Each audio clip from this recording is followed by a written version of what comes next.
Հյուրընկալել եմ լրագրող Ոսկան Սարգսյանին։ Նոյան Տապանի հետևորդներին հիշեցնեմ, որ ուղի եթերները կարող եք հետևել Նոյան Տապանի Պատրեոնում, Facebook-յան եւ YouTube-յան էջերում։ Բարև ձեզ, պարոն Սարգսյան, շնորհակալ եմ, որ մեր տաղավարում եք։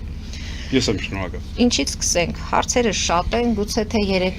երեք այլ կամ առաջօր այս երկու օրվա ընթացքում վարչապետ Նիկոլ Փաշինյանի կատարած մի քանի հայտարարություններին անդրադառնանք։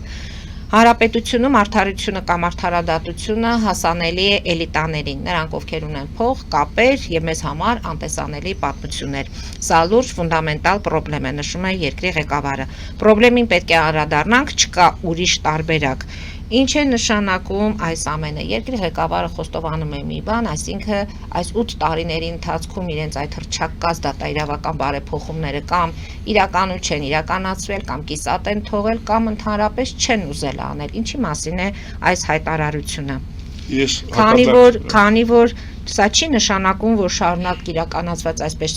ճակերտավոր դատաիրավական բարեփոխումների այդ գործընթացի տակ եղել են մարդկային ճակատագրեր, որոնք խեղվել են, եղել են մարդկային ճակատագրեր, որոնց այսինքն այս հենց համակարգը նպաստել է նրանց կյանքի որակի փոփոխությանը դեպի վատը։ Ինչի մասին է այս հայտարարությունը։ Ինչով է զբաղված եղել այս 8 տարիների ընթացքում։ Հարգելի Մարի, ես արդեն անդրադարձել եմ այդ հայտարարությանը, որ խնդիրը էլիտաների բացակայությունն է։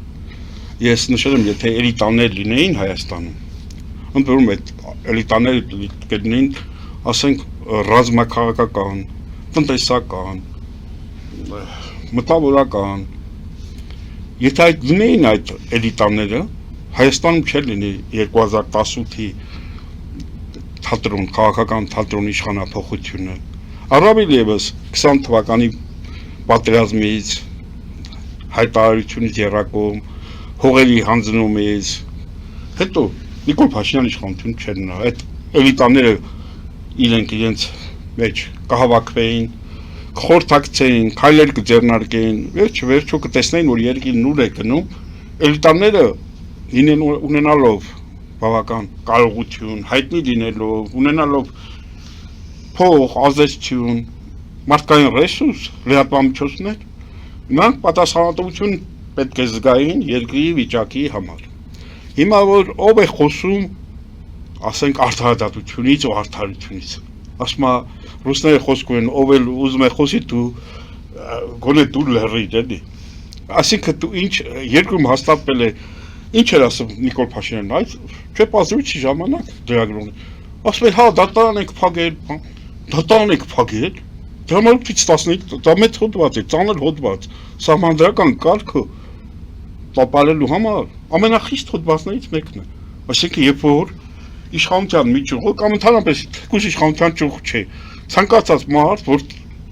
հանգարում է արդարադատության իրականացման, դատարան փակել ենք։ Այսինքն ինչ ենք արել, հանցագործություն ենք գործել, ոչխար ենք մորթել, ոչխար չենք մորթել, հայրենիքի ծանր հանցագործություն է, դատարանի դռներ փակել, ասում եմ ոնց որ ասեմ, մի բաժակ ջուր ենք խմել, այսինքն ով պետք է աներ վեթինգ էին ասում, դատավորների վեթինգ անենք, հա, լյուստրացիային, եւ ինչն է հետաքրքիր, խոսում է, ասենք, արդարությունից, արդարադատությունից, նա, ով որ իրան դատած մնացական Մարտիրոսյանի մնացեն ասում այդ մարդին, դատավոր, մնացական Մարտիրոսյան, որ Նիկոլ Փաշինյանը դատապարտել է, հետագայում եվրոպական մարդպերանքների եվրոպական դատարանը այդ վճիռը վերանայել, հա, Հայաստանի դեմ հանրապետության դեմ վճիռակայած։ Մնացական Մարտիրոսյանը նշանակել է Երևան քաղաքի առաջին ատյանի դատարանի նախագահ։ Նիկոլ Փաշինյանը իրեն դատած, գիտեք ինչի համար։ Որ մարդը լավ ենթարկվում է, իրեն այն ժամանակ այն իշխանության պատվերով է դատել, հիմա էլ իրենց է ենթարկվում էլի։ Ես դա, եթե չի ենթարկվի, ես այդպես եմ կարծում, դա իմ կարծիքն է եւ մարդու կա, չէ, դատավորների վարկանիշ կա, որ դա բան են տալի, չէ, ռեյտինգ են տալի, միավոր են տալի։ Այնտեղ երևում է, թե որ դատավորը ինչ վարկանիշ ունի։ Եվ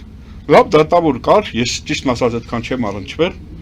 Գիվի Հովհաննիսյան, նախկին փաստաբան։ Այդ մարդին հանեցին լավ դատավոր էր, ուղղակի որ լավ դատավոր էր, արդար, եթե արդար էր, չէր կարա, չէ, ասենք, այս համակարգում արդար մարդը տեղ ունենա։ Այն ոնց որ ասած կուզերի թագավորությունում սլացիկ բոյով մարդը ուղիղ մեջքով կհամարվում է աննորմալ երևույթ։ Հիմա այս համակարգում, երբ որ դատավորները ոնց ասեմ, դատավորները նայում են, թե ով ինչ ասելու, վերևից ինչ են ասելու։ Մի բան ասեմ, որ փոքր Հայաստանում Երեկատյանի դատարանը աննորմալ շքեղություն է։ Երեկատյան չպետք է լինի, երկուսն էլ հերիք։ Տարիներով դատերը ձգձգվում են, իրար պաս են տալի։ Նիկոլ Փաշինյանն ասում է Սանտա Բարբարայի ֆիլմի նման ձգվող դատավարություններ, ասել այո, դրանց պետք է վերջ դնել։ ինքը ոչ արտադատությունից է հասկանում, ոչ արդարությունից։ Իրեն պետք է վերահսկել համակարգը։ Այս եվրոպական ուսուլանները բանը գալիս են, ասում են, հա դու ճիշտ ես անում, բարեփոխումներ ես անում, ժողովրդավարության բաստիոն ես հռչակել։ Ես նայում եմ դատական համակարգին, դատալեքսին 30 տարի ավել 35 տարի դատեր եմ լուսաբանում։ Ես տեսնում ինչ է կատարում։ Կարելի ասել կատարյալ բարձրակ է այդ համակարգը։ Դատեր կա 7 տարի գնում է։ Մենք ունենք մեր մոտ դատավական գործընթաց 12 տարվա մասին է խոսքը։ Ես ասում եմ, որ ողջամիտ դատաքննության արդար դատաքննության սկզբունքներից մեկը ողջամիտ դատաքննություն, այսինքն ժամկետում։ Հանգամանքներ են փոխվում։ Դուք ասում եք էլիտա չկա, այդ դեպքում ինչ է Նիկոլ Փաշինյանը էլիտաների վրա գցում իրենց չարած այդ գործընթացի ամբողջ բանը մարդկանց խնդիրների մանկությունից են գալի։ Մարդ դժվար մանկություն է ունեցել, հեծանիվ չի ունեցել։ Հիմա ասեք ինչքան էլ են որ ասում եմ, ես մի արտահայտություն եմ օգտագործում, Բիրդան աղա, այդ չտես մարդիկ որ գալիս են, այս իրանց խավը հիմնականում այդ է։ Ես մարդիկ եմ ճանաչում որ կոֆեի փող չունեին, սուրճ խմելու փող չունեին։ Իրանց շրջանում։ Այսօր 7 տուն ունեն։ Մոսկվայում, չգիտեմ, Սոչիում ասում են ըստ օդում կախված դուրերի։ Իսկ այն, որ իրանք հայտարարում են 7 անշարժ գույք։ Բայց սուրճ խմելու փող չունեիք։ Գնում եք Ռուսաստան բամբորություն անում։ Ես խոճանաչում եմ իրանց։ Ասենք,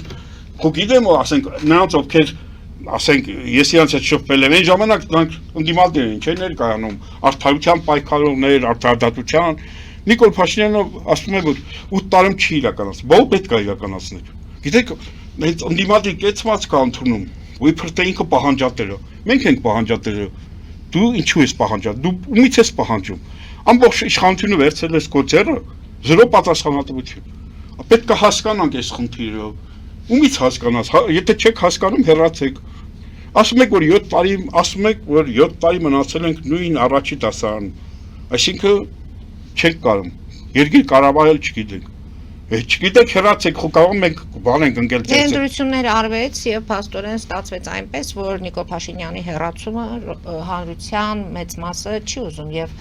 ընտրվեց Նիկոլ Փաշինյանը։ Հիմա դուք նայում եք այս բաժակին, ասում եք բաժակը կիսով չափ լիքնա, ես ասում եմ կիսից ավելի պակաս դատար կա, ասեմ ցեզ որ չի ընտրվել։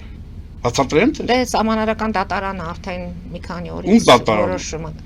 Ում դատարան, ով ան է դատարան ձևավորել։ Չեք վստահում։ Ում ես ինչպես վստահեմ, եթե ինքն օրենքի խախտումով է սահմանադրական դատարան ձևավորել, ինչքան բարձր աշխատավարձություններ մի հատ նորից է բարձրացնում։ Դա քաղաքական կոռուպցիա է։ Կոռուպցիա, երբ որ այս երկրում նպաստավորների նպաստը կտրում ես, նոր համակարգ ես դնում։ Թոշակները նպաստների 10,000 բարձրացնում ես ու բնակչության նպաստար 100,000 նպաստար ու կա Հայաստան կեսից ավելին կտրել ես։ Նպաստների գումարն ավելի շատ է եղել, քան Իհարկե ավելի բարձր, 10,000 դրամի ինչ գումար է։ Հիմա այդ արել ես։ Դու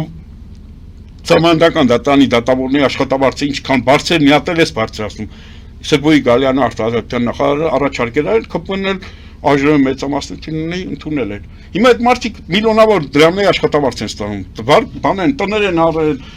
նոր գույքեր են ձեռք բերել։ Նրանց համար ինչ կապ ունի արդարություն, արդարադատություն։ Ես ասել եմ, չի կարելի նրանցից ինչ որ բանի ակնկալիք ունենալ։ Իհարկե դիմելը ճիշտ է, որ այդ կեղծիքները բացահայտվեն, նորից բացահայտվեն։ Մարդիկ կան, որ կարծում են, թե արդար ընտրություն է։ Ես ասեմ, շատ խայտառակ ընտրություններ են։ Ընտրությունները հո միայն քվեարկության օրը չի։ Ընտրությունները ամբողջ ընթացքն է։ Իսկ իհարկե քվեարկության օրն էլ խայտառակ բաներ եղել։ Ասեմ, երկու անգամ քարոզարշավ արեցին։ Միանում դրեցինք մշակութական պրայմերից։ Ասում են պետբյուջեի հաշվին, ընդդիմությունն ասում է պետբյուջեի հաշվին է արել այդ այդքան ոստիկան, անվտանգության աշխատող, այդքան ռեսուրս, այդքան բարելիք, որ ներգրավում էին։ Մի բան ասեմ, էլի, եթե կուսակ ընդդիմադիր ուժերից մեկը նախընտրական ժամանակ երշիկ բաժաներ ընտրողներին, քրեական գործ չէին հարուցի, կահարուցեին, բատոննաներով կեքս են բաժանել, այդ թխվածքն չէին բաժանում, թխված բանը, ասենք, եթե երշիկ կլներ, միսը լեր, ընտրակաշարք կլներ, բայց եթե կեքսա թխված կա, Դիտավորել Հայաստանի պատկերով էին նայել, որ Հայաստանն ուտեն։ Հայաստան կուլտլա։ Տորթը չկերա, տորթը չկտրել։ Տորթ չկերան, բայց խմածներ կերան, չէ՞։ Տորթը չկտրել։ Հա, հիմա ինչ եմ ուզում, հայտարարակ չի ստացել։ 50% քվե չի ստացել։ Բարգավաճ Հայաստանի ինչ մեղավոր որ զրկեցին ապօրինաբար բան կենտրոնական ընտրական հանձնաժ։ Վահագն Հովակիմյանը մենք իր հետ նույն թերթում ենք աշխատել 12 թվին ժողովուրդ թերթում եմ աշխատել իսկ մարդը նաև հայկական ժամանակում տարիներ շարունակ Նիկոլ Փաշինյանի աշխատողն է եղել իսկ մարդուն բերեն պես պաշտոն տրել նել հրա մտածում է ով այն մեծ պաշտոնի տոն այդ մարդը ինչ արժանինքներ ուներ որ մեծ պաշտոնի ա տոն ով իրան լավություն արել սա համարվում է լավություն էլի բայց ես որ խոսում է բանում Սահմանադրական դատարան ոչ մի կապակցված ձևով չի կարող տրամաբանություն չկա օրենքների վրա ասում կարող ենք համարել որ դուք հարց են տալու կարող ենք համարել որ դուք ուշ քվեարկության ժամը 20-ից հետո քվեարկության մասին իմացել եք լրատվամիջոցներից դերասմանդերից եք ասում կարող ենք համարել որ դուք ընդերից եք դուք չեք իմացել ձեր աշխատանք դերասմա չեք կարող համարել բայց փաստորեն դերից են իմացել բայց այդ գործառույթները խի չեք կատարել Չէ՞ որ դուք ունեք եւ տեխնիկական հնարավորություններ, եւ մարդկային ռեսուրսներ, դուք ինչու չեք արել։ Աչք են փակել, պարոն Սարգսյան։ Ես ասեմ,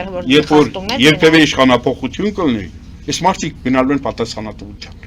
Այսօր ոնց է 20 տարվա առաջվա գործերը բացում են, չէ՞։ Ինչա մտածում եք կամ եթե իրանք մնացին իշխանություն կամ Հայաստան չի լինելու պետություն, կամ ինչ լինելու պետություն չի լինելու, ասենք տարածք կա լինելու։ Այսինքն հենց այդ է նպատակը։ Կամ դեր տարածքներ ենք տալու սահմանազատման շարունակությունով տարածքներ ենք տալու Դե ամեն դեպքում դեռ պետք է հետևենք թե 2 օր հետո սահմանադրական դատարանը ինչ որոշում Ես ոչ մի ակնկալիք չունեմ ինչ թե ոնց կձևակերպեն ինչ կասեն ինչա դուք հավատում եք որ ինչ որ կարող է սահմանադրական դատարանը Նիկոլ Փաշինյանի ձևավորած սահմանադրական դատարանը մի դեպքում կարող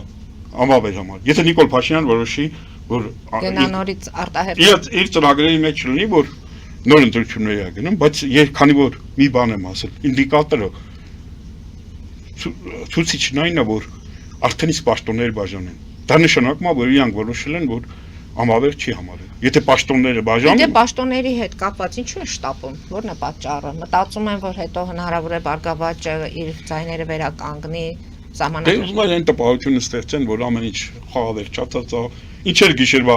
ժամը 2-ին Նիկոլ Փաշինյանը Խոդոյանն ասում է թքած ունեն այս սահմանադրական դատարանում կատարվող իրադարձություններին, այնպես որ իրենք գիտեն ինչ է լինելու Իրանք չեն դատավորներն օքեյ։ Իրանք կողմից նշանակված մարդիկ չեն։ Ասենք մենք որ ասում ենք դատարան, բարձր դատարան, մտածում ենք որ պատմուճանները հակած մարդիկ, լրիվ օբյեկտիվ, անկողմնակալ մարդիկ։ Բայց եթե այդ մարդիկ հատուկ ջոգած Նիկոլ Փաշինյանը հատուկ բերել է, օրենքա փոխել, օրենքի խախտումներով բերել է այդ մարդկանց նշանակել։ Այդ մարդիկ ում են ենթարկվելու։ Մտածում եք օրենքին, արդարադատությանը, իրենց խղճին, ֆեմիդային։ Ես ասեմ ամենայն ոչ մի տարակույս կարող է դենց բան անեն, ձև տալու համար մեկը գրի հատուկ կարծիք, քվեարկությունով մեկը երկուսը դեմ դուրս կան, որ ժողովրդին ցույց տան, որ տեսնում եք քննարկեցինք, քվեարկեցինք Ձեզ ցենց որոշեցիք։ Ընտրությունները հայտարարակ ձև եղել։ Ասում իսկապես հայտարարակ են ել։ Եվ ասում եմ ընտրությունը մենակ քվեարկության օր չի, չնայած քվեարկության օրն էլ 79000 մարդ անձնակից չի ճանաչել ցարկել։ 17000 ամավեր քվեատերցիկ։ Ինչ ամավեր ինչ պիտի լինի։ Ընդհանրապես գցում եք բանի մեջը Թափանցիկ ծրարների Դե եւ մի բան էլ 18000 գաղտնի ցուցակը։ Ինչ գաղտնի ցուցակ։ Ես Հայաստանում գաղտնի բան կա, սա բոլորի մասին։ Դրանք զինված ուժերի մասին չի խոսքը, պարոն Սարգսյան։ Ես չգիտեմ, ժամանամերձ գյուղերում պատտում էին, բան պատտել որն է, շատ բան են արել, քվեարկել են զինվորականներ։ Ժամանամերձ գյուղերում ուզեցել են տպավորություն ստեղծեն, որպեսզի Նիկոլ Փաշինյանը քաղաքականություն էս հողերը տալու սահմանազատումը շատ ողջունում են։ Իրանցում եղել տենց բան բերել են զինվորականներով քվեարկել եւ պատկերը փոխել։ Հա, բանում եղել, ոսկեպարում եղել, ասենք, բարեկամաբանում եւ միշտ սահմանամերձ գյուղերում զինվորականներին բերել են, քվեարկել են, որպեսզի եւ ինչ է նշանակում ժամը 20-ից հետո քվեարկել են։ Դա արդեն իսկ սարսափելի խախտում է։ Ինչ է, ժամը 8-ին պետքա բոլոր բաները փակվեր։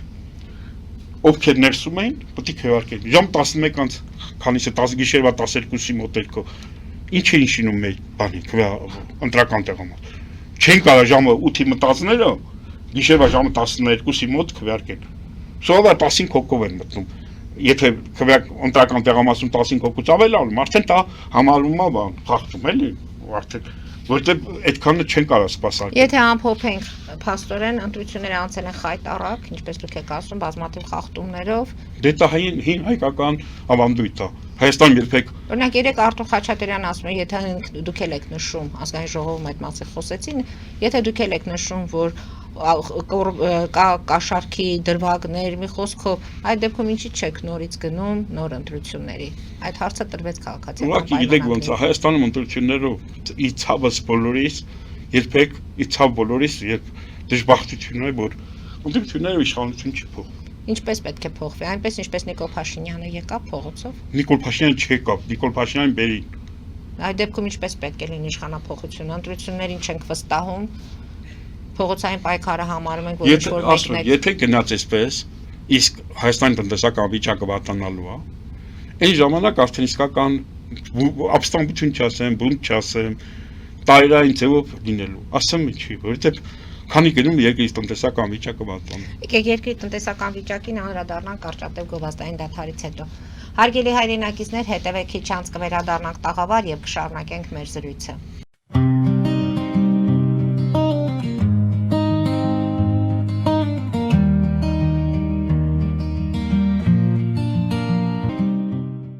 Ֆելիչե ժամանակակից ատամնաբուժական կլինիկա։ Այստեղ հարմարավետությունն ու խնամքն առաջնային են։ Այստեղ կիրառվում են ատամնաբուժական ամենաժամանակակից տեխնոլոգիաներ, ճշգրիտ ախտորոշում, արդյունավետ բուժում, նուրբ փորձառություն եւ անհատական մոտեցում։ Սկսած սովորական մանրուքներից մինչև առաջադեմ ընթացակարգեր, այստեղ դուք գտնվում եք բարձր որակավորում ունեցող եւ փորձառու ատամնաբուժական մասնագետների ձեռքերում։ Մեր բարեկամական եւ հյուրընկալ անձնակազմն այստեղ է յուրաքանչյուր այցը հաճելի դարձնելու համար։ Ֆելիչե, ձեր առողջ եւ ամենաերջանիկ շպիտը սկսվում է այստեղից։ Եկեք եւ բացահայտեք նորարարության, փորձագիտության եւ կարեկցանքի կատարյալ համադրությունը։ Երևան Փոստը Գրանադայի ուզում տեղեկացնում է։ Դրամական փոխանցումներ 1%-ով։ Օդանավով 1 փաունդը 2.99։ Նավով ուղարկեք 1 արկղ, երկրորդ արկղը անվճար։ Ավտոմեքենաների փոխադրում անհավատալի արժեքներով։ Ինչպես նաև կահույք եւ մեծ չափի բեռների փոխադրում։ Ջաքփաթ հագուստի խանութը երկրորդ մասնաճյուղն է բացել Գլենդելի սրտում, որտեղ կարող եք ձեռք բերել եվրոպական եւ ամերիկյան ընտիր հագուստեղեն, կոշկեղեն, աքսեսուարներ, պայուսակներ ամենահարմար արժեքներով։ Նաև կարող եք ցանկացած ապրանք պատվիրել եւ ձեռք բերել կարճ ժամանակում։ Ջաքփաթի Գլենդելի հասցեն է 1135 North Pacific Avenue, հեռախոս 818 813 2252։ Ջաքփաթ հագուստի լավագույն կենտրոնը Գլենդելում։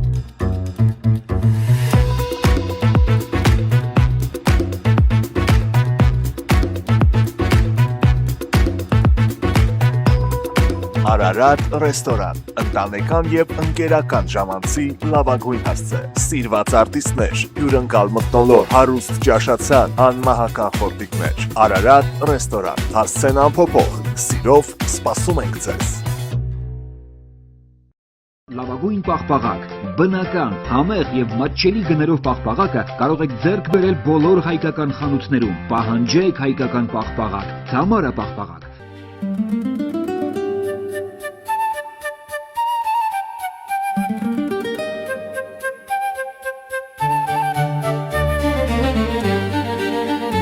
Նոյան տապան տպարան,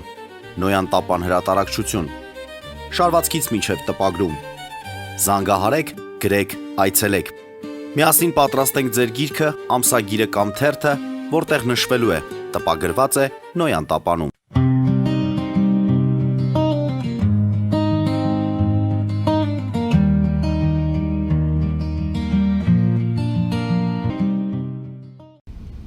Հարգելի հայրենակիցներ, Նոյան տապանը կրկին եթերում է։ Պարոն Սարգսյան, տնտեսության մասին կխոսենք, ամփոփենք մեր առաջին հատվածը, արդարադատության մասին խոսենք։ Նիկոլ Փաշինյանը հայտարարում է ամեն անգամ, որ Ռոբերտ Քոչարյանը, Գագիկ Ծառուկյանը, Սամվել Կարապետյանը նստելու են։ Հիմա, եթե արդարադատության համակարգում կարողանում են մարդիկ իրենց գործերը կարգավորել, դասավորել, ունենալով փող կապեր, Այս մարդիկ եւ փող ունեն եւ կապեր ունեն։ Ինչպես է կարողանալու Նիկոլ Փաշինյանը այդ մարդկանց, այսպես ասած, հանցագործությունների ջրի երես բերելու եւ նրանց ճաղերի հետևում այդ հայտնվելու գործընթաց իրականացնելու, ինչպես խոստանում է ժողովրդին, ասելով, որ դրա համար դուք ինձ մանդատ եք տվել։ Դե փոխված է մանդատներ, թե ինչ է, չակուչը, մուրճը, բանը, սա բոլորի իր մոտ չէ։ Հիմա այն որ ասում է էլիտաները ունեն փող, նորից նույն բանն է, ձևն է, պարակտում է մտցում հանրությանը։ Իր մոտ է ստացվում, առաջ սևեր սպիտակներ, բաներ, նախկին թալանչիներ, հիմա էլ ասում են նրանք փող ունեն, իրենց պաշտպանում են։ Կամ ինչպես է ինքը որոշում, որ Ռոբերտ Քոչարյանը պետք է նստի, ինքը ով է, ասենք ինքը որպես վարչապետ, ինչ իրանք ունի որոշի, թե ով պետք է նստի, Սոված էլ պետք է մնան, սոված էլ մնան, այն որ ասում է պետք է նստի, այդ ինքը բանն է, համ վճիռ կայացնողն է, համ ինքը իրագործողն է, համ քրեակատարողական հիմնարկը, որտեղ սոված պահի, հասկանում եք, սա անհետեթություն է, այդ եվրոպական այդ եւ ինչպես ինքն էր ասում, եվրայոնջանները, մի ժամանակ Նիկոլ Փաշինյանը սրանց ասում են եվրայոնջաններ, այդ եվրայոնջաններն էլ ասում են աչք են փակում, Արա իրանց պետք է որ իրանց գծի մեջ հակառուսականության մեջ գնա, ասում են հա դուք ժողովրդավարության բաստիոն եք, դուք արդարադատ եք։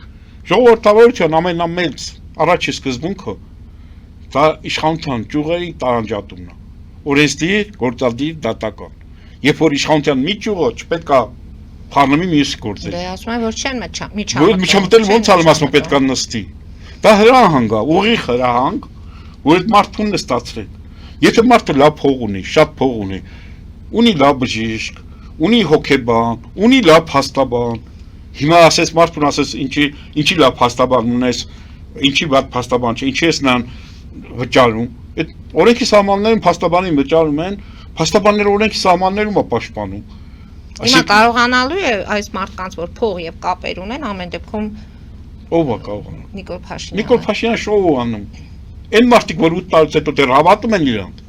նրանք կամ իրենց ձեռը տալիս վիճակում։ Այսինքն այս հայտարարությունը հզուտ նրա համար է, որ հետագայում այդ մարդկանց չկարողանա նստացնել, այսպես ասած։ Դե շոու շարունակվում է, շոուն պետք է շարունակվի։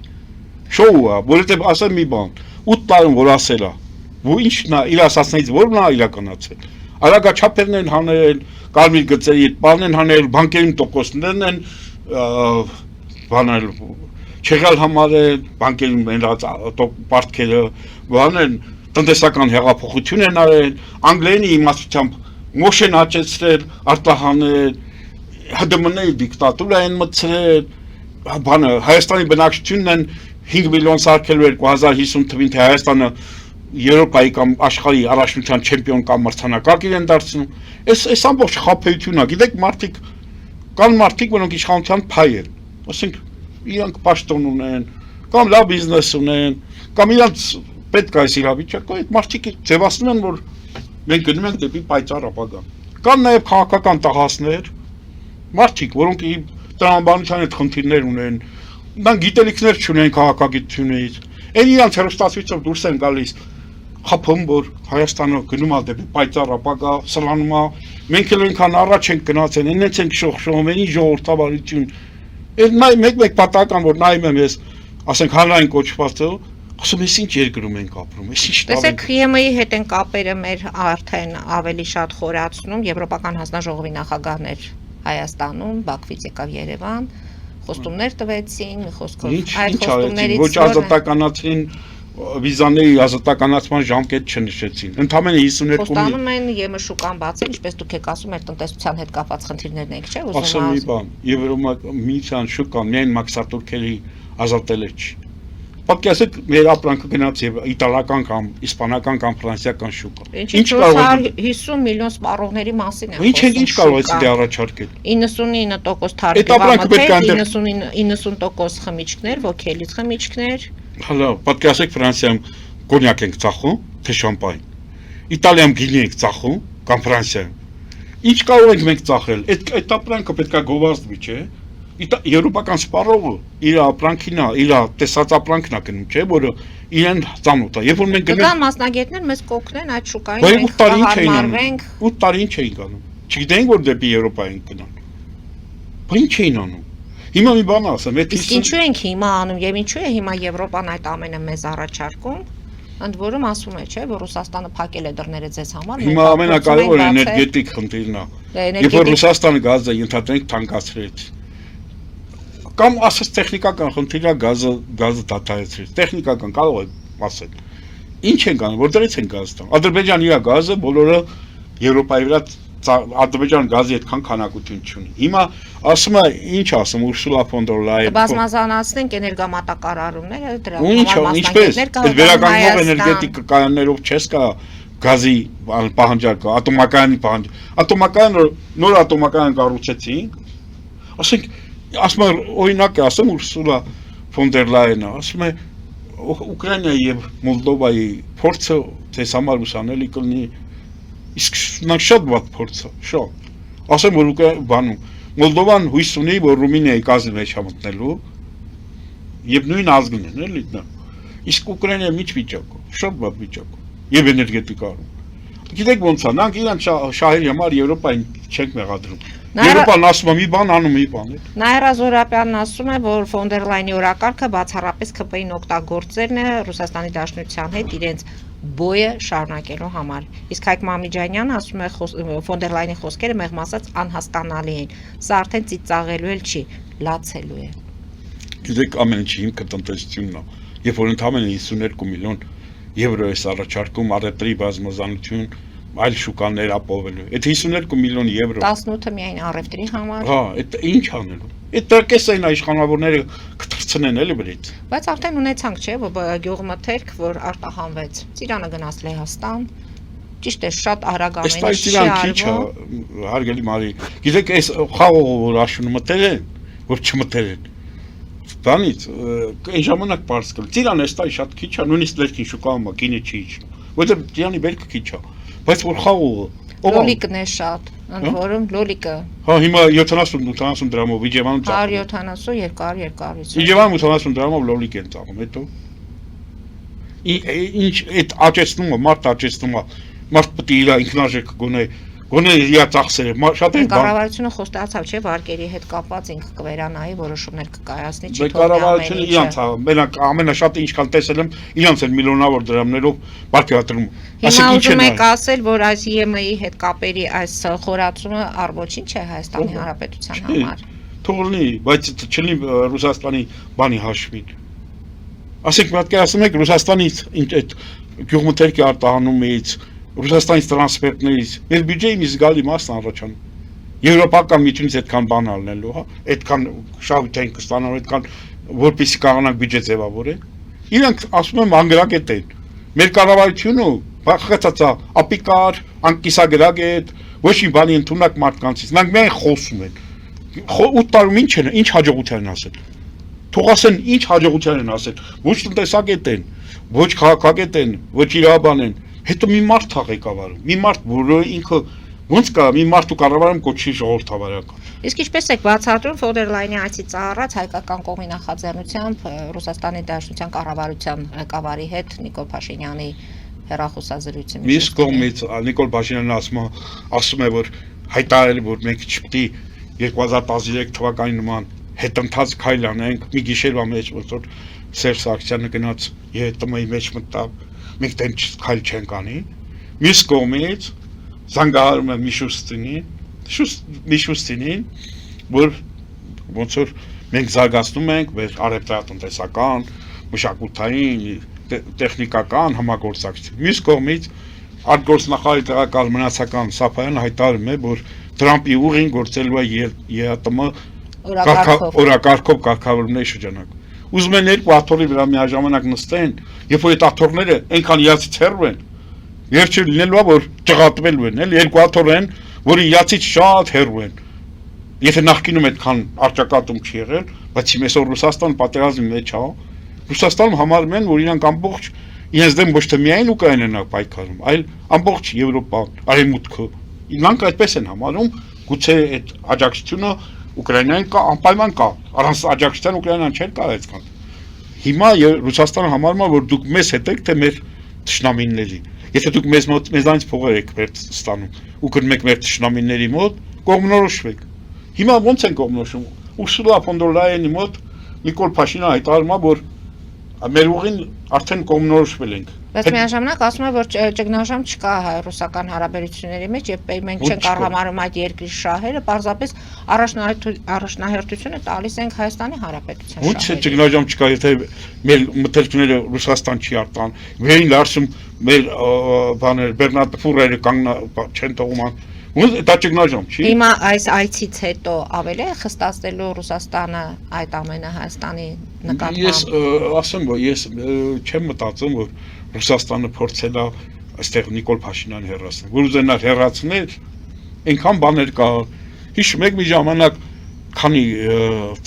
Մաքսանիկ ծաղախոտի 19 թվականին ինչքանի 4-5 խմբականակ Ռուսաստանում բռնվեցին Հայաստանից Մաքսանիկ ծխախոտ, որոնք Նիկոլ Փաշինյանի մտերիմներն էին արտանում, հիշում եք։ Բայց ինչու չեն քննում։ Ինչ եք կարծում, եթե Ռուսաստանն ուզենար Հայաստանում իշխանափոխություն աներ, չէր կարող Կրասնոդարում, Սոչիում, Դոնի Ռոստովում, Ստավրոպոլի երկրամասում ապրող այն 100,000-ավոր հայերին ուղղորդի ընտրությունների ժամ։ Նույնիսկ ավելի քիչ են եկել այս տարի, այս ամառ, այս ընտրություն։ Քան նախին տարին հայերը ավելի քիչ են եկել։ Եթե Ռուսաստանն ուզենար Հայաստանում իշխանափոխություն անել, Նիկոլ Փաշինյանի հեռացնել, այդ հայերին ուղղորդել չի արել, ես չեմ կարծում, թե Ռուսաստանը ուզում է Նիկոլ Փաշինյանին հեռացնել։ Հարգելի հայրենակիցներ, նոյան տապանակրկին եթերում է։ Պարոն Սարգսյան, այդ դեպքում ինչ ուղերձով եկավ Բաքվից ֆոն դեր Լայենը։ Հարգելի Մարի, Եվրամիությունը մեր տարածաշրջանը ընդունում է որպես միասնական։ Այսինքն նրանք երբ որ ծրագրեր են անում, ընդունում են որպես Հարավային Կովկասը մի միասնություն։ Եվ գաղտնիք չի այսօր Հարավային Կովկասում դոմինանտը առաջատար Ադրբեջան։ Նաև պատերազմում այդ հաղթանակը, որոնք նվիրեցին կամ տեղ բերեցին Ադրբեջանի համար, Ադրբեջանի ձեռք բերեց, եւ Ադրբեջանը նաև իր էներգա ռեսուրսներով, իր աշխարհագրական դիրքով, բնակչության քանակով, տրանսպորտային բաց ուղիներով, Թուրքիայի աջակցությամբ, այդ բոլորը Ադրբեջանի դոմինանտ տեղ են տալի։ Եվ Ադրբեջանից եկել, դա նշանակում է նաև ադրբեջանական օրակարգը։ Մեր մոտ ասում են գնում ենք արևմուտք։ Մեր արևմուտքը Թուրքիան է։ Ասենք եթե նայում ես Հայաստանի աշխարհագրական դիրքը, այնպես է ստացել քոչվոր թուրքերը, երբ որ եկել են Կենտրոնական Ասիայից կամ չգիտեմ որտեղից է, Միջին Ասիայից եկել են, քոչելով եկել են, հայտնվել են մեզանից արևմուտք։ Դարձել են մեր արևմուտքը։ Երբ որ Մանասկերտի ճակատամարտում բյուզանդացիներին ջախջախեցին եւ փաստորեն այդ օրվանից սկսվեց այդ բանը։ Հոսքը երբ որ ավարտվեց Կոստանդինոպոլսի առումով Ստամբուլի հիմա մենք գնում ենք արևմուտք։ Ուր ենք գնում։ Նախ մենք արևմուտք գնալու համար մենք Եվրոպական միություն առաջիկա 20-30 տարում մեզ չեն ընդունել։ Ինչ որ ծրագրեր համագործակցության, կարճաժամկետ, երկարաժամկետ այդ ծրագրերն են իրականացնում։ Եվ ամենակարևորը մեզ օգտագործում են Ռուսաստանի դեմ պլաստար։ Ռուսաստանի դեմ պլաստար։ Այդ պատերազմում, որ Ալիևը հաղթել է, պարտ կա նաև բանին, արևմուտքին։ Ավելի շատ, որ ասեմ, Իսրայելին է պարտ, Մեծ Բրիտանիային է պարտ։ Իհարկե Ամերիկայի Միացյալ Նահանգներ լոյալ է։ Կատի ունեք, մենք գին ենք դեռ վճարելու այս ամենի համար։ Մենք անգղիկ նավի նման, գիտեք պատկերացրեք մի վիճակ, երբ որ մենք Փոթորկոտ օվկիանոսում ենք, նավի մեջ այդ անձնակազմն ու նավապետը հարբած են, այն ժողովուրդն էլ ուրախացած, չգիտեն, չեն հասկանում, նրանք էլ են հարբած։ Մենք այդ վիճակում ենք, որովհետև մեր նավը չունի նավապետ, սթափ նավապետ, անձնակազմն է հարբած, այն ուղևորների մի մասին էլ մի մասին երևի, այն ով որ անհանգիստ են, հա, բայց նրանք էլ հարց չեն ուծում։ Հիմա մեր բնակչության մեծ մասը չգիտի, թե կամ մի մասը չգիտի, թե ինչեր է մեզ սպասում։ Եթե մենք չունենք, եթե մի բան ասեմ, նավը դուրս է գալի, պետք է հստակ գիտենա ուր է գնում։ Մեր 8 տարի մենք չգիտենք ուր ենք։ Դե հիմա փաստորեն ձեր ասելով մեր նավը գնում ենք դեպի Թուրքիա, որքան էլ հարբած լինեն այդ նավաստիները։ Այդ նավապետին դրսից հրահանգավորում են։ Մենք չենք գնում, մեզ աբորդաժն է։ Աբորդաժը գիտեք որն է, այն որ նավը կպցնում են ուրիշ նավի, քաշելով տանում են։ Մենք չենք գնում։ Որտեղ մեր կարծիքը Հայաստանի ամենամեծ ցավն է, որ Հայաստանը նախկինը մեր հիմա էլ ղեկավարում է դրսից։ Դրսից է ղեկավարում։ Ռուբեն Ռուբենյանի նշանակումն էլ եք կապում։ Ինձ համար կապ չունի, գիտեք, Ալեն Սիմոնյանն է, Ռուբինյանն է, Դե ասում են Ռուբեն Ռուբենյանը Թուրքիայի հորդորով Մենք ոչ մի, ուղղակի որպես Թուրքիայի մարդ, ասենք եթե կարող էր բանը կատարել, ասենք Ալեն Սիմոնյան միջնորդավորված կատարել, հենց ինքն էլ Թուրքիան վերապատրաստված անմիջական կկատարի։ Այն որ ասում պետք չէ էլի որ միջնորդով լինի։ Հենց մի անգամից ինքը Թուրքիան վերապատրաստված ինչ է նշանակում, գիտեք։ Այն մի ժամանակ Երևանում բան կար, հարսանիքները 90-ականին խմում էին, այն մարդկանց կենացում կինը Թուրքիայում չի աշխատում։ Հիշում եք։ Թուրքիան վերապատրաստված ինչ է նշանակում։ Ես կարող եմ 100 բան ենթադրել, եւ որ ինչ էլ ասեմ, դա իրա ուկտինչ։ Ասում են քլչի մարդ է, էլի։ Քլչի մարդ, քլչ գիտեք ով է այդ բանի, հայ-թուրքական բանի։ Փաստորեն ինչ է ստացվում, ազգային ժողովում ունենում ենք Թուրքիայի մարդը, ունենում ենք վարչապետներ Ադրբեջանի մարդն են։ Ռուսաստանի մարդը։ Խի, վարչապետներ Ադրբեջանի մարդն են։ Խոսում են ընդդիմությանը ներկայացնում են որպես Ռուսաստանի կողմից Ես չեմ ասում, ես ասում եմ, ավելի ես համարում եմ, որ Ռուսաստանի կամոք Նիկոլ Փաշինյանն եկել իշխանության, հաստատ 21 թվականին Ռուսաստանն Նիկոլ Փաշինյանին քաղաքականապես ռեաբիլիտացիա ենթարկել, հենց ռուսամետ ընդդիմությունները փողոցները փակում էին, որպեսզի ժողովրդի մեջից այդ զայույթը հանեն, եւ ընտրություններն էլ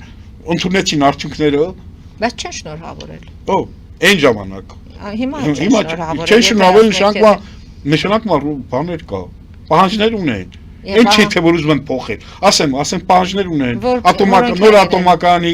կառուցման հարց կարող է լինել, այս բանի տրիփի ուղիմ ռուսական բանը մասնակցություն։ Այս չի նշանակում թե բան են անում։ Այդ նշանակում է որ Նիկոլ Փաշինյանին պահանջներ ունեն ներկայացնում։ Իսկ ինչ արումն է, բոլորին էլ զիջում է։ Այն որ գյուղերը մի բանով խաթրով կին ալնում է, որ բոլորին ընդառաջում է, այդ գյուղերը լինում է։ Իրան բոլորը հավանում են, որտեղ ինքը բոլորին ընդառաջում է։ Ես ավելի վատ բառերով չեմ ասում, հիմա մեր վիճակն է, Նիկոլ Փաշինյանը բոլորին լավություն անում մեր հաշվին։ Այսինքն Հայաստանի հաշվին իր աթոռը պահելու համար, իրան աթոռն է պետք։ Պետք է ասեք, նա գիտի չէ Ռուսաստանը ինչ պահանջներ։ Հիմա ասեք ատոմակայանն է։ Ինչքան տնտեսության ճյուղեր տված է ռուսներին։ Ատոմակայանն է, երկաթուղին է, բանկերն է, բանկերից էլ իհարկե միատարեմության բանկ կար, փակվեց գնաց, AHPC բանկն էր կարծեմ։ Հիմա ինչ չի ռուսներին։ Այս բան ոնց է որ Նիկոլ Փաշինյանը բանի Սյունիքի հանքերը տվեց ռուսներին։ Ոնց է։ Դուք ասում եք Ռուսաստանին պետք չի իշխանափոխություն այստեղ արվի եւ չի արվում հենց դրա համար, որտեղ իրեն պետք չի, բայց Սամվել Կարապետյանը հայտարարում է, որ Նիկոլ Փաշինյանին հեռացնելու պահանջը իրենց մոտ առաջնահերթություն է, ունեն պլան B, գաղտնի պլան, եւ ընդդիմադիրներին կոչ է անում համախմբվել։ Մի բան, որ չարեցին ընտրություններից առաջ։ Ես կսպասեմ եւ չեմ ասում, որ Սամվել Կարապետյանը ինքը գիտի այն բանը, որ իրանք գիտեն, ես չգիտեմ եւ սպասում եմ եւ կարծում եմ ինքը կհրա հետագայում այդ գաղտնի պլանը վերջ ամեն գաղտնիք մի օր իր բանա դառնում, չէ հրապարական։ Գաղտնի ժամանակահատված եւ գաղտնի պլան, ինչքան կարող է այդ գաղտնի պլանը։ Դե հիմա համանդրական դատարանը որոշում կհրապարակի վաղը։ Կհրապարակի որ ընտրությունը ինչ է եղել են խախտումներ, թերություններ, բայց ընդհանուր առմամբ չի ազդել ընտրողների ազատ կամ արտահայտման, մեր ժողովրդի կամ կարտահայտվել։ Տենց մի բան կլինի։ Եվ երկրորդ խնդիրը մանդատները կվերցնեն, թե չեն վերցնի։ Դա շատ նուրբ հարց է։ Դա պետք է իրավաբանները այդ խորտակցեն, եթե իրանք չվերցնեն, այդ մանդատները կեղծ ընդդիմությանն է գնալ։ Կամ վերցնեն գնան ինչ անեն։ Օրինակ ովքեր են կեղծ ընդդիմությունը ձեզ համար ովքեր են։ Նրանք ովքեր ոչ ունեն ոչ փող, ոչ էլ հայտնի են միջև ընտրությունները, հանկարծ մեկ էլ նրանք ովքեր Նիկոլ Փաշինյանին չեն քննադատում։ Օրինակ ասեմ, հիմա իմ կարծիքով Շիրինյանը կամ Վազգեն Սարգսյանի եղբայրը Արամ Սարգսյանը կամ ելով կան, այն մնացածը Բաբաջանյանը դեռ խոչի էլ թաքցին, ելով կան, ասեմ այդ մարդիկ կամ մնացածները, որ փող չունեին, բան չունեին, արած այդ հայտնի են չէին։ Բայց դուք գնահատական եք տալիս այդ մարդկանց գործունեությանը, ասում եք կեղծ ընդդիմություն, այդ արդյոք ընդունելի է, արդյոք պետք է։ Ես իրանք չունեմ, ես լրագրող եմ 35 տարի գնահատական տալի, իրանք չունեմ գնահատական տալու։ Այդ իմ կարծիքն է, սա համարությամբ ես իրանք ունեմ կարծիք ունեմ։ Եվ գտնում եք, որ նրանք օգնեցին Նիկոլ Փաշինյանին։ Չէ, նրանք ուղղակի իրանց դերն են կատարում, իրանց փողը ստանում բանից, ընտրությունների արդյունքների համար կարծեմ պետությունից, ով մի տոկոս այն հավաքում, նրանց փող է տրվում պետակուսակցությունների մասին օրենքով։ Այդ մարդիկը բան են, ոնց եղավ ընդդիմություն։ Ընդդիմությունները կգնային Վազգեն Սարգսյանի ախպոր Արամի գործանները, բաները կխլեին, էլի, ոնց որ Ծառուկյանից էր։ Ծառուկյանը խո ընդդիմադիր չի ծնվել։ Ընդդիմադիր է ծնվել։ Ուղղակի տենց հաստատ։ Ծառուկյանից չեն խլում, ունե զրկում են օրենքով։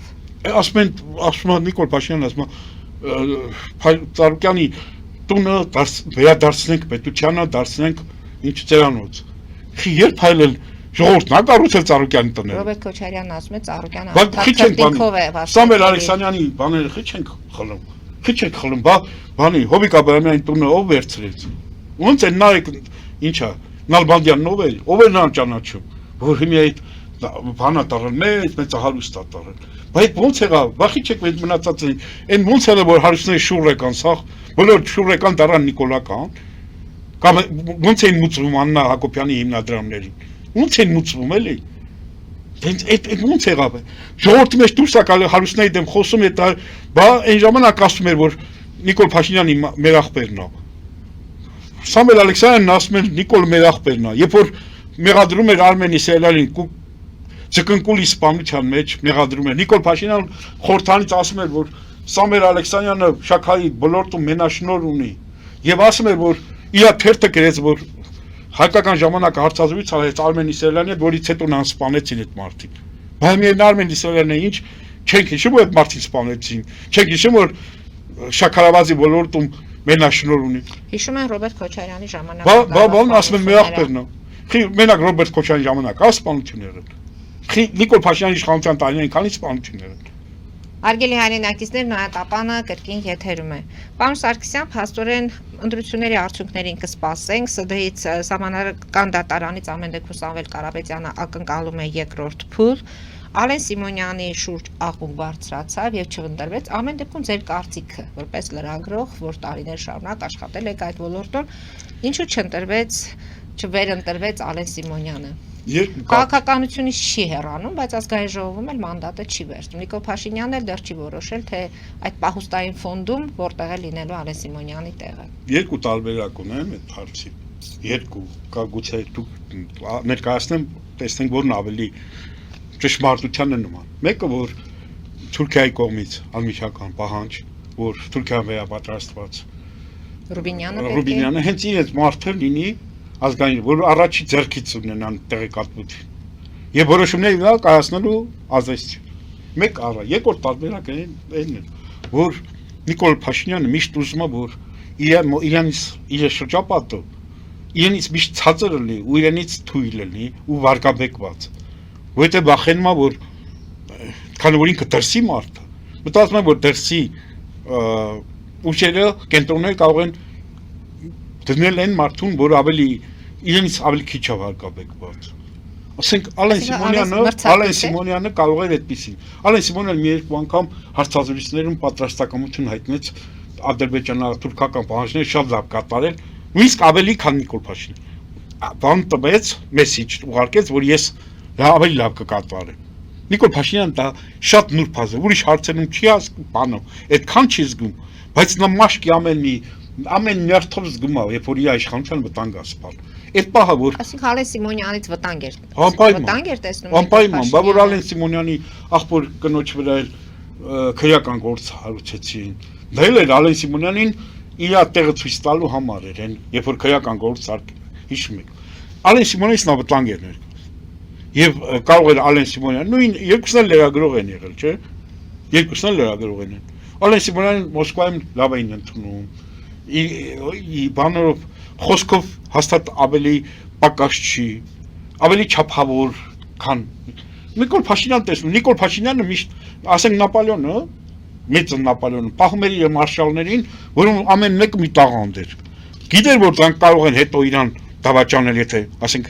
բոլոր տաղանդներ էին, ասենք, մարշալները, Ֆուշեն, իսները, բայց Նիկոլ Փաշինյանը ցածր մարդ կա պահում, որ այդ մարդկանցից վտանգ չլինի, որովհետև այդ մարդիկ պիտի հանկարծ կարող են դրսի ուժերը խաղադրույքը կատարել հենց Ալենի վրա։ Ալեն միանք ասում հարցազրույցի մեջ Ալեն Սիմոնյանը պատրաստակամություն հայտնեց, որ ավելի շատ կատարի ծրագիր դրսի։ Նիկոլ Փաշինյանը զգաց երևի այդ վտանգը եւ կարող է 2-1-ում, եւ Թուրքիային բավարարեցին եւ Ալեն Սիմոնյանին մեկուսացրին։ Այն ինչքան Երանդովը, ինչքան Կուկրուզու, Այսինքն Նիկոլ Փաշինյանը մեկուսացրեց Ալենին, Ալեն Սիմոնյանին։ Իհարկե, այն որ բանը բաց քվեարկությունը սարքեցին փակ քվեարկություն է, այդ Ալեն Սիմոնյանը չէր կա, ջոկի որ եթե որոշված էր որ այդ վարչությունը այդ 20 հոգին որ ընտրելու էին թեկնածու, եթե որոշված էր որ բաց են քվեարկել, բա ոնց արա փակ։ Հիմա Նիկոլ Փաշինյանը ասում է ես էլ չգիտեմ, ինչ ոնց կարելի չիմանա ամեն ինչ պայմանավորված է։ Այս երկու հանգամանքը իմ կարծիքով որոշեցին որ Ալեն Սիմոնյանը ինքը պետք է հասկանար որ ընդհանրապես Նիկոլ Փաշինյանի համար չկան որևէ կարմիր գծեր, չկան այն սովորական մարդկային լավություն, վատություն, իր համար կա մի բան, մի գերխնդիր, իր աթոռը պահել, ինչքան կայանա երկարացքի, այդ է միայն սկզբունքը։ Եվ մեզ 5 րոպե ժամանակ մնաց, ուզում եմ այդ հարցին էլ անդրադառնալ։ Ներքին կյանքում տեղի ունեցող իրադարձությունների մենք կհետևենք, հարկ լինելու դեպքում կհանդիպենք, նորից կխոսենք։ Իսրայելի կառավարությունը պաշտոնապես ճանաչեց հայոց ցեղասպանությունը, բանաձևը ներկայացվելու է խորհրդարան քվեարկության։ Թուրքիայից եղավ եւ Ֆիդանի եւ Էրդողանի արձագանքները, վերջինը Ֆիդանը հայտարարեց, որ իրենք չեն վախենում Իսրայելի հետ բախումից եւ Իսրայելը միայն իրենց խնդիրը չէ, իսկ Էրդողանն էլ հայտարարեց, որ այն ինչի մասին խոսում է Իսրայելը, իր երկրում չկան ոչ ցեղասպանություն, ոչ բռնություն, ոչ կոտորածներ, ոչ ճնշումներ, այդ ամենը ընդհանրապես անում է Նեթանյահուն 73000 անմեղ մարդկանց արյունը կոծկելու եւ քողարկելու համար։ Իսրայելը ելնում է իր շահերից, աշխարհում բոլոր երկրներն իր շահերից են։ Այն ինչ որ Թուրքիան Իսրայելը անում է, դա մեզ համար դրական է։ Մեզ նկատինում հայերից ոչ թե իշխան։ Այսինքն իրոք պատմական արդարության վերականգնումն է դա։ Ես ասում եմ, որ երկու սթափ մտածումը ոչ պետք է դրանով խանդավառվենք, բայց դա դրական քայլ է։ Իսկ մեր իշխանության համար որ ամեն ինչ մեր պատմությունը շղթում է, ասում պետք է հասկանանք, Նիկոլ Փաշինյանն ասում պետք է հասկանանք ինչի եղավ։ Այսինքն այն ցեղասպանության են հիմնական են փաստը իրողություն կասկած տակ ատնում։ Տեսել եք որ ամեն ինչ արվում է մեր պատմական հիշողությունը ջնջելու համար, մեզ մանկուրտ ասելու համար։ Իսկ ասենք Սերժ Թանկյանը Ամերիկայում հայտարարում է վրդովվել է որ Իսրայելը նման բան արել։ Սերժ Թանկյանը չի վրդովում որ մեր հայրենիքը մաս հանձնում են։ Սերժ Թանկյանը բաներ անում, Նիկոլ Փաշինյանի աջակիցներ։ Բա ինչ եկավ Երևան տուն առավ, ինքն էր խոստանում որ պետք է Երևան տուն առնի։ Մենք ենք ստեղ ապրում, Սերժ Թանկյանը չի ապրում։ Եթե Իսրայելը դա ընդունում է, դա դրական քայլ է, բայց պետք է չի խանդավառվել ասել նոր արդար զենքայնացնել դենց բարձ չկա հայերեն։ Հայերեն քանի տարի լրագրող աշխատածը, խմբագիր եղածը, չգիտի որ զենքայնացնել բարձ, զենք դարձնել կարող են, զենքայնացնել բարձ։ Ասեմ մի բան։ Իսրայելը միայն Իսրայելը չի, դա հրեական հզոր լոբին է, դա Ամերիկայի Միացյալ Նահանգներում ունեցած մեծ ազդեցությունն է։ Վերջո ցեղասպանություն ասելով աշխարհում շատ է հասկանում են հոլոկոստը։ Այսինքն նաև Ռաֆայել Լեմկինը որ գենոցիդ բառի ինքն է սահմանել հրեա էր հենց ազգությամբ։ Այնպես որ Իսրայելի կողմից դա դրական քայլ է, դրական։ Բայց ինչու է հիմա արվում։ Դե ինչու արվում։ Երկրի շահերն այդպես է պահանջում։ Իսկ կարծում եք որ Ֆրանսիան, Ռուսաստանը կամ մյուսներ ճանաչվեն, իրենց շահերից չեն ելնում։ Մենք կապ չունենք փաստորեն այդ գործընթացի հետ։ Չէ, իհարկե մենք չենք որոշում։ Հիմա մենք կարող է հակաթուրքական ալյանսներ ստեղծում։ Թուրքիան կարող է բան, Իսրայելը կարող է հակաթուրքական բան ալյանս ստեղծում։ Դա ուղղակի սա զենք է, միշտ Թուրքիան արել է ցեղասպանություն։ Թուրքիան ցեղասպանություն արել է։ Դա ով է կասկածտակ։ Կարող են այս Թուրքիան վերապատրաստվածները, Թուրքիայից աջակցություն ստացողներն ասեն, հա, մեզ ինչ է տալ։ Բայց եթե բոլոր արգումենտները, բոլոր փաստարկները, բոլոր կռվանները հանձնում ես, վաղը Ադրբեջանի ու Թուրքիայի հետ ինչ ես բանակցել։ Իրանք չեն էլ բանակցել, իրանք ընդհանրապես հանձնարարություն են ստանում։ Ոնց որ 20 թվականին 1920 թվական Բաքվի հեղկոմներ ղեկավարում Հայաստան։ Հիմա էլ դեն, եթե ինչ եք կարծում, վաղը մյուս օրը այս սահմանազատումը, որ եթե արեն, շարունակեն, խնդիրներ չի ցակելու։ Թուրքիայի հետ Ադրբեջանի հետ վերջնական խաղաղությունը հաստատվել, բան մեր գեյներին ազատել են, մեր տարածքները, Ջերմուկը, Գեղարքունիքը, չգիտեմ, Սյունիքը, մեր տարածքները ազատել են։ Մեզ թուրքը նստած է, չէ՞ մեր տարածքում, ադրբեջանական ասկյարը նստած է, չէ՞։ Բա ինչ խաղաղություն։ Նայում ես մեր ժողովրդի մի մասին, կարծես ուղեղները լվացածել են։ Չեն հասկանում, որ խաղաղության պայմանագիր չկա։ Եթե կնքված էլ լիներ,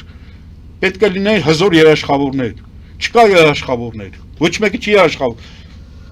Սովետական Միությունը եւ Գերմանիան 10 տարվա 39 թվականի օգոստոսի 23-ին 10 տարվա չհարցակման պայմանագիր ունեին։ Ինչ է խախտեցին։ Խորհրդային Միություն Ճապոնիան ունեին 41 թվին կնքված չհարցակման պայմանագիր, 45 թվինով խախտեց, Սովետական Միությունը պայմանագիր խախտելը այնքան դժվար բան չի։ Եթե երկրի շահերը պահանջում է, խախտում են։ Այնպես է ժողովուրդը մտածում է, թե թուրքը մեր եղբայրն է, ադրբեջանցին արդեն դարել է բարեկամ, դոստա դարել։ Չեն հասկանում։ Մարդիկ Ադրբեջան հակահայկական քարոզությունը շարունակվում է։ Արևմտյան Ադրբեջան ծրագիրը ֆինանսավորվում է։ Ոնց ասեմ։ Պարոն Սարգսյան, մեր ժամանակը մոտեցավ արդեն իր ավարտին, կհանդիպենք, կարծում եմ հարցեր կլինեն, արդեն կանդրադառնանք այդ օրվա հարցերին։ Եվս մեկ անգամ շնորհակալություն եմ հայտնում այսօրվա հաղորդման համար։ Հարգելի հայրենակիցներ, այսօր այսքանով ավարտում ենք, հետևեք զարգացումներին, մնացեք խաղաղությամբ։